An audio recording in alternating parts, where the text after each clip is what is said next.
ഇതാണ് finger joint board.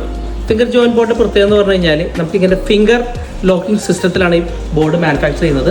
ഇത് 8-4 സൈസിലാണ് വരുന്നത്. ഇതിൽ പ്രത്യേകം എന്ന് പറഞ്ഞു കഴിഞ്ഞാൽ ഇത് നമുക്ക് 3 ഗ്രേഡിൽ അവൈലബിൾ ആണെന്നുള്ളതാണ്. ഇത് നമുക്ക് 17 mm നമുക്ക് AA grade, AB grade, CC grade available ആണ്. അപ്പം നമുക്ക് പ്യുവർ വൈറ്റ് ആയിട്ടുള്ള സർഫസ് വേണ്ടെന്നുണ്ടെങ്കിൽ നമുക്ക് ഇതുപോലത്തെ AA ഗ്രേഡ് ബോർഡ് എടുക്കാം.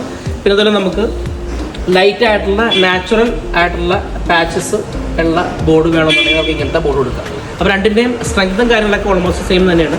രണ്ടിൻ്റെ ഫിനിഷിങ്ങിലാണ് ഇതിന് വ്യത്യാസം വരുന്നത്. അപ്പോൾ CC ഗ്രേഡിന് കമ്പാരിറ്റീവ്ലി ഒരു 20% റേറ്റ് നമ്മൾ A ഗ്രേഡിനെ കമ്പയർ ചെയ്യുമ്പോഴത്തേക്കും കുറവാണ്. നമുക്ക് 8 mm, 12 mm, 17 mm തിക്നെസ്സിലാണ് ഈ ബോർഡ് അവൈലബിൾ ആയിട്ടുള്ളത്. ഇത് താഴത്തെ കാണാൻ നമ്പറിൽ കോൺടാക്ട് ചെയ്ത് കഴിഞ്ഞാൽ ഇതേപോലുള്ള ഒരുപാട് പ്രൊഡക്റ്റിൻ്റെ ഡീറ്റെയിൽസ് കിട്ടുന്നതാണ്. ഇന്ത്യൻ സെഗ്മെൻറ്റ്സിൽ വരുന്ന പുതിയ പ്രൊഡക്ട്സിൻ്റെ വിശേഷങ്ങൾ അറിയാനായിട്ട് ഈ പേജ് ഫോളോ ചെയ്യുക. അതുപോലെ തന്നെ നിങ്ങളുടെ സുഹൃത്തുക്കൾ ആരെങ്കിലുമൊക്കെ വീടോ ഓഫീസൊക്കെ പണിയുന്നുണ്ടെന്നുണ്ടെങ്കിൽ ഈ വീഡിയോ അവർക്ക് ഷെയർ ചെയ്ത് കൊടുക്കുക.